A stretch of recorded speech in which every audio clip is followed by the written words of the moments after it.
Assalamualaikum warahmatullahi wabarakatuh. Perkenalkan, nama saya Jovi, NIM 134, dan teman saya Muhammad Sabil, NIM 390, dan teman saya satu lagi Ramadan Eka, NIM 409. Perkenalkan, kami dari kelompok 2 akan mempresentasikan tentang database dan informasi manajemen. Selanjutnya kita masuk ke dalam materi.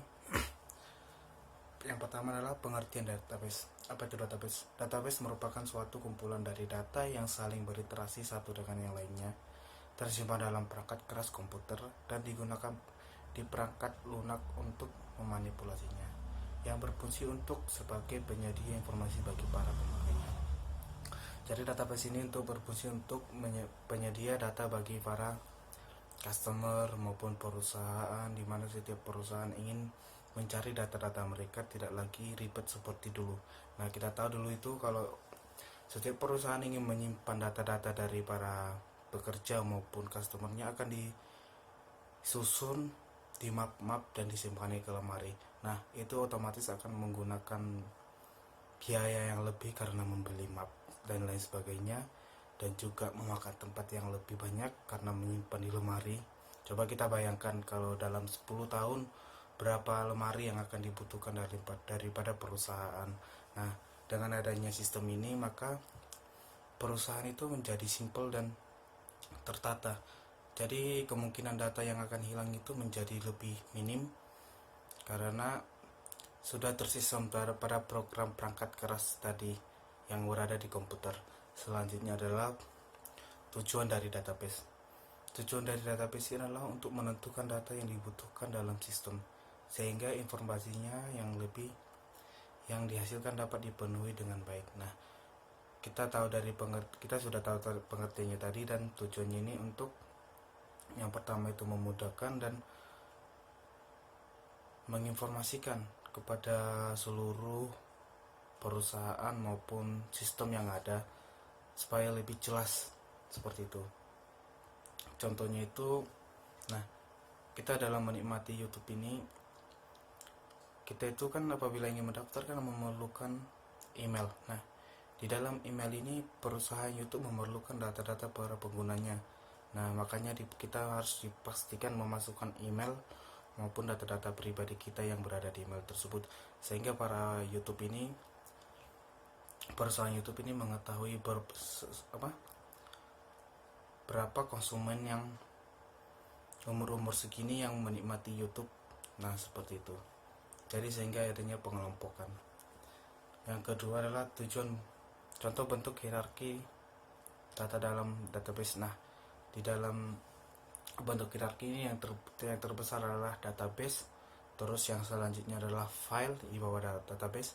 Setelah file ada yang dinamanya record. Setelah di record, terus ada di bawahnya adalah file. Yang selanjutnya adalah page. Baik, selanjutnya adalah data warehouse. Data warehouse sendiri adalah data-data yang berorientasi subjek, terintegrasi, memiliki dimensi waktu, serta merupakan koleksi tetap atau non-volatil yang digunakan dalam mendukung proses pengambilan keputusan. Dalam definisi tersebut, berarti data warehouse ini sangat berguna untuk manajemen sistem informasi. Terbukti dalam ini dapat digunakan dalam mendukung proses pengambilan keputusan.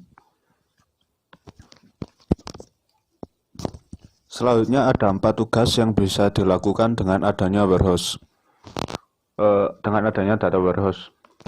Yang pertama yaitu pembuatan laporan. Yang kedua yaitu online analytical processing atau OLAP. Yang ketiga data mining, yaitu menebak target pasar, melihat pola beli dari waktu ke waktu, cross market analysis, profil pelanggan, dan informasi summary. Yang terakhir yaitu proses informasi eksekutif. Ada beberapa karakteristik data warehouse. Yang pertama, data warehouse berorientasi subjek, artinya data warehouse didesain untuk menganalisa data berdasarkan subjek-subjek tertentu dalam organisasi. bukan pada proses ataupun fungsi aplikasi tertentu. Yang kedua, terintegrasi. Data warehouse dapat menyimpan data-data yang berasal dari sumber-sumber yang terpisah ke dalam suatu format yang konsisten dan saling terintegrasi. Yang ketiga yaitu time variant atau rentang waktu. Seluruh data pada data warehouse dapat dikatakan akurat atau valid pada rentang waktu tertentu. Yang terakhir yaitu non-volatil. Data pada warehouse tidak diupdate secara real time, tetapi direfresh dari sistem operasional secara reguler.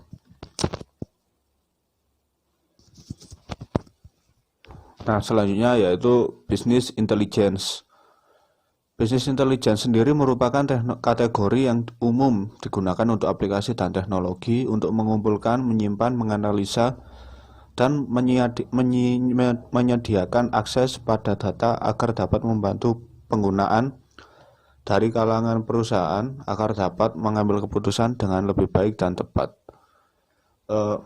Sebenarnya business intelligence sendiri tentu wajib digunakan pada saat ini, di mana saat ini Indonesia business intelligence-nya sudah pada tingkat 4.0, sehingga setiap perusahaan tentunya wajib memiliki business intelligence. Baiklah, saya Rahman Neka, NIM 409. Saya akan melanjutkan presentasi dari Saudara Sabil. Selanjutnya adalah manfaat dan keuntungan mengimplementasikan business intelligence yang terdapat 4 bagian. Yang pertama, meningkatkan profit. Bagi perusahaan atau organisasi, mengimplementasikan business intelligence dapat membantu pebisnis dalam mengevaluasi para pelanggannya. Yang selanjutnya, menurunkan biaya.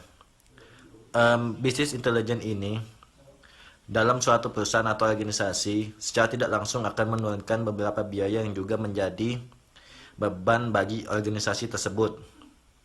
Yang ketiga, meningkatkan pemasaran.